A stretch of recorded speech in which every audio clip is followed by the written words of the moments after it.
Although there is an ordinance in Gainesville that is supposed to dictate who has to recycle, some businesses that you would expect to comply are not, and they're not being asked to. The ordinance requires any commercial business whose recyclables make up to 15% or more of their trash to participate in recycling programs. WUFT's Ashlyn Reese joins us now live in the newsroom. Ashlyn, what did you find out when you were looking around the city to see who's recycling?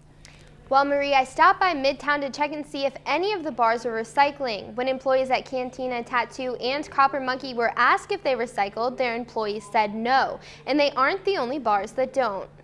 Of all places whose recyclables may make up a large percentage of their trash, bars are often at the top of the list.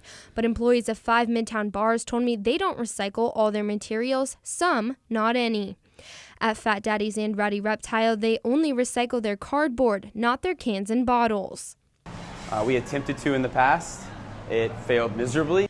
According to Coleman, his bars only recycle 20 to 30% of their recyclables. The lack of resources provided by, I guess the city, but I mean, they do the best they can, and the space, we're not allowed to. The lack of space Coleman is referring to is because his businesses, like many others in Midtown, back up to streets, leaving little place for the bins to be placed. He also shares a plaza with many different businesses, and they only have 3 dumpsters for them to all share. There are 4 inspectors in the city, and each is assigned an area where they are expected to tell businesses if they are required to recycle. And there are financial consequences for those who don't.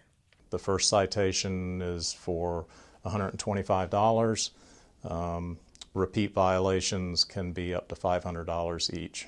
I pointed out to an inspector that some businesses have recycling bins but are not using them. According to Joplin, that inspector's boss, it is the responsibility of his inspectors to be proactive and seek out violations. But the inspector says he does not check businesses at the end of the night to make sure they are recycling. Joplin says he has no explanation as to why businesses who throw away up to 80% of their recyclables are not being inspected.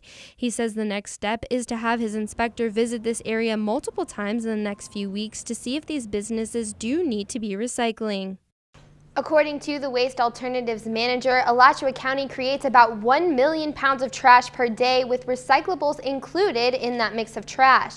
Recyclables that are thrown away become ineligible for reuse and are sent to Union County, where they are buried. Reporting from the newsroom, Ashlyn Reese, WUFT News.